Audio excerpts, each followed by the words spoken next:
This video is sponsored by WeWatch. I have covered a shockingly low amount of DreamWorks movies on the Scene series, so let's fix that today. Megamind. This is one of those underperforming movies with a cult following nowadays. Truly ahead of its time and always with the superior form of a minion. But which scene is best? Which is the one that really changed the movie? Upgrading from a good movie to a great one, what with its theming, its narrative, its messaging, and its execution? Well, of course, to me, it has to be the first real fight between Megamind and Titan. Sure, I know, the scene everyone really likes to talk about is the Metro Man one. Look, they're there for a single frame. Did you see on the other side of the screen? Wow, gee willikers. But this one cuts right to the heart of the messaging and comes with quite the warning for the future. So for some context, in case you haven't seen this movie since it came out in 2010, woof. Megamind is the supervillain of Metro City, and Metro Man is the superhero. But he's gone now. So without a hero to play a role, Megamind goes out of his way to make his own hero. After all, he isn't here for real villainy,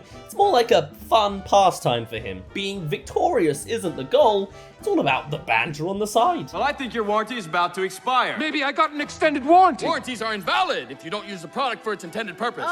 And so, through various events, technologies, and teachings, he created the Metro copycat, Titan. Created by upgrading the loser reject cameraman Hal, who's been the sidekick to the main love interest Roxanne through the front half of the movie. And though she has been warning Megamind of the dangers of this new Titan persona, Megamind is here to provoke the next city-sized battle. Okay, Titan, it's time to go down with style. And what better way to do it than with a gigantic, clearly evil mech to destroy the town. And of course, with some AC/DC in the background to keep things popping culturally and giving me a hard time finding clips I can actually play. So hey, you're into movies and I've been doing something on the side. I can't show you my full reactions to entire movies' runtimes because of copyright these days. However, if you want to see my live thoughts of Sharknado 4 as I saw it for the first time, that is now an option over on WeWatch.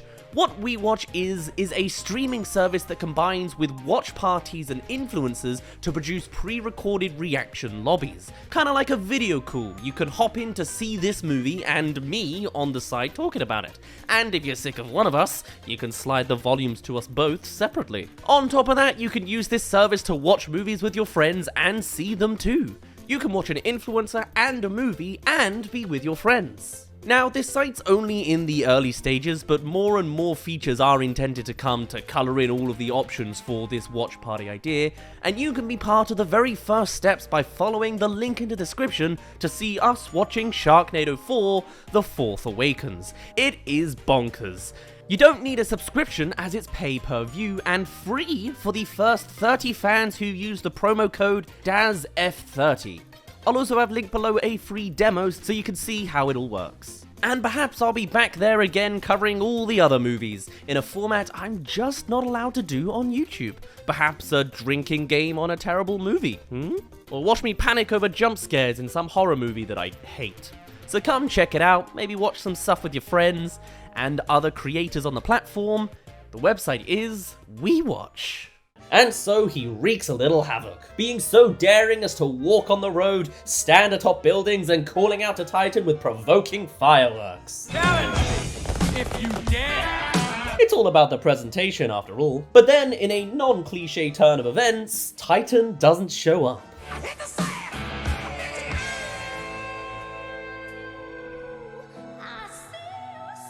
And a nice way to tell it by having the soundtrack just fade to the end of the song, time passing and all that. Very simple, very nice. So what's happening here? Why is Titan not keeping up that status quo? Well, upon going right up to his home, all Titan has to say for himself is... Megamind, you're actually the guy I want to see. Also, there's a door here. Why is this my humor? What is wrong with me? Anyway, clearly Titan isn't Metro Man, and it only becomes clearer when Megamind darts his eyes to the side of the room to see... Where did you get all this stuff? It doesn't belong to me. Ruining the entire facade of hero versus villain and coming straight to the core message of empowering a guy like Hal. Superpowers don't necessarily make superheroes. But of course, Megamind wants his fight. He wants his oomph, his purpose in life as a villain. But when Titan offers up a deal like, We could rule the city. You want to team up? that completely goes against what Megamind is after. After all, this is just meant to be some jovial fun to him. He's not genuinely evil, just kind of raised that way. Meanwhile, Toten's motivations have been pretty clear. I only took the gig to get the girl, and it turns out Roxanne doesn't want anything to do with me. He's only here for a reward, and to him, that reward is the woman he likes. Even when he was powerless, all he desired was his love interest,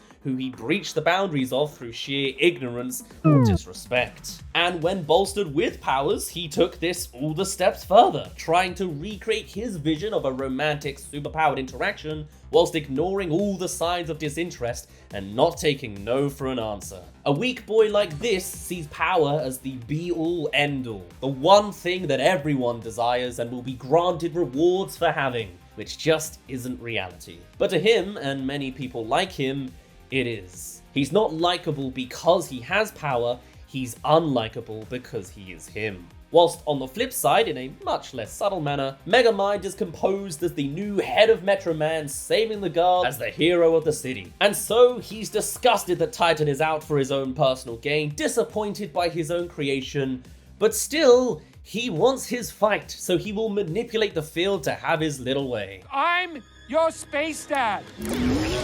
Revealing to Titan all the tricks up his sleeve. Space Dad was the form Megamind used to build Titan in his superpowered image, and with Titan a little more on edge over this method of deceit, You tricked me? Megamind takes it even further with I'm also the intellectual dweeb dating Roxanne. all very true, and specifically the thing Titan was complaining about earlier in the scene, literally connecting to his fixation on Roxanne, and certainly likely to strike a bone. And you know exactly how well this is going to be received with a guy like Hal. When I get my hands on you, I'm gonna... Yes, I know. Finally, all the pieces are set for the reboot of a classic, hero versus villain fisticuff. Specifically what Megamind wants and hasn't had ever since living in a post-Markiplier world.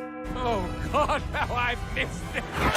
An early first strike, unexpectedly landing mid-dialogue. Well, unexpectedly for Megamind. I think it's pretty clear to the audience how much Megamind is underestimating Titan here. And so he retorts with a jolly, But evil returns with a backhand. getting right back into it with his banterous back and forth, not too unfitting from that warranty talk from the start. Not that Titan has much to add other than...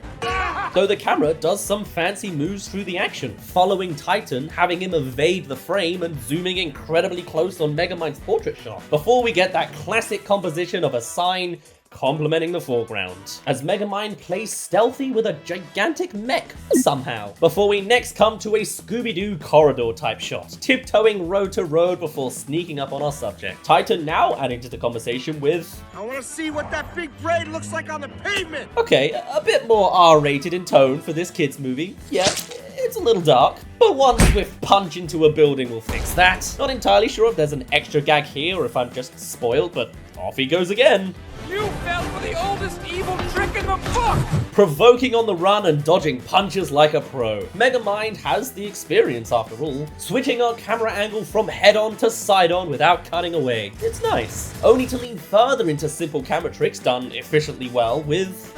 On guard. where the momentum was built up in the pacing, only to twang it back down to static. Really feeling the weight of the hit, if either of these guys could actually feel pain. And now for those who aren't processing the themes with your eyes, we'll get it in dialogue as the fight turns into a sword fight with streetlights. Now it's time for some witty back and forth banter. You go first. Megamind is playing an entirely different game, shouting out the names of his moves with every swing like a cartoon character, all the while Titan is just fighting for real, taking it entirely seriously, and just about keeping up because of the gap in experience. Speaking of experience, come experience my other outlets, or subscribe if you haven't already. Finger guns. Still, Megamind is in genuine danger that he hasn't quite clicked onto just yet. And so, to bring this battle on the streets to a close, Titan eventually gets the classic upper hand. This one's for stealing my girlfriend! Always with the girl on his mind, as the camera does its classic tropes of slow-mo for impact, hurtling Megamind miles into the sky. This one's for Space Dad making a fool out of me! genuine pain and sadness in his face. Feeling humiliated as a great aggressor for someone who cares about weakness and power as much as him. And finishing up with sending Megamind through all the floors of a warehouse building. A true finale of a fight. Well done! I thought that battle went really, really well. But of course, we can all clearly see now that Titan is not here for the theatrics and the cliches. I mean, him landing at all already came with the next hit. This was the space step bomb! You lied to her! Ironically, probably the first non-selfish frustration point, though it gets shoved under the rug. You can take me to jail now. Oh, no. I was thinking more like the morgue. And there it is, empowering a sad man like Hal with the powers to do whatever he wants brews not heroics, but corruption. And Megamind has real mortal danger, the likes he's never had to genuinely concern himself about up till now. In a single sequence, Titan has fully revealed himself for all of his true colors, abandoning his post as a superhero, stealing for personal gain with little otherworldly concerns, and willing to murder for their own satisfaction over something as trivial as a disinterested romantic interest. And so the fight scene doesn't end there.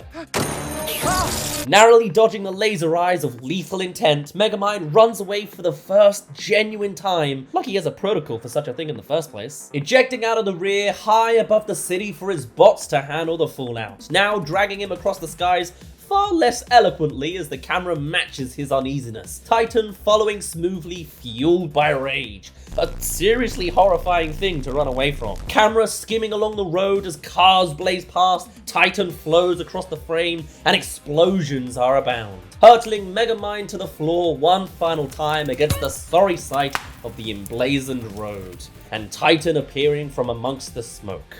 Ominous. And with one final initiative, a final saving grace, a literal cage to contain Titan, the sequence has finally ended. After all, Megamind learned from Metro Man. After hearing that, Your weakness is copper? Megamind made this as a backup. Very, very Tony Stark. It's the very same metal used to defeat Metro Man? Well, there that goes. Titan's unrelenting determination to move forward and finish the job is actually horrifying. Unbridled and unmatchable rage that's seemingly invincible is just awful to think of having to run away from. And of course, with the city's understanding of characters, it's time for them to interact finally too. Was saved!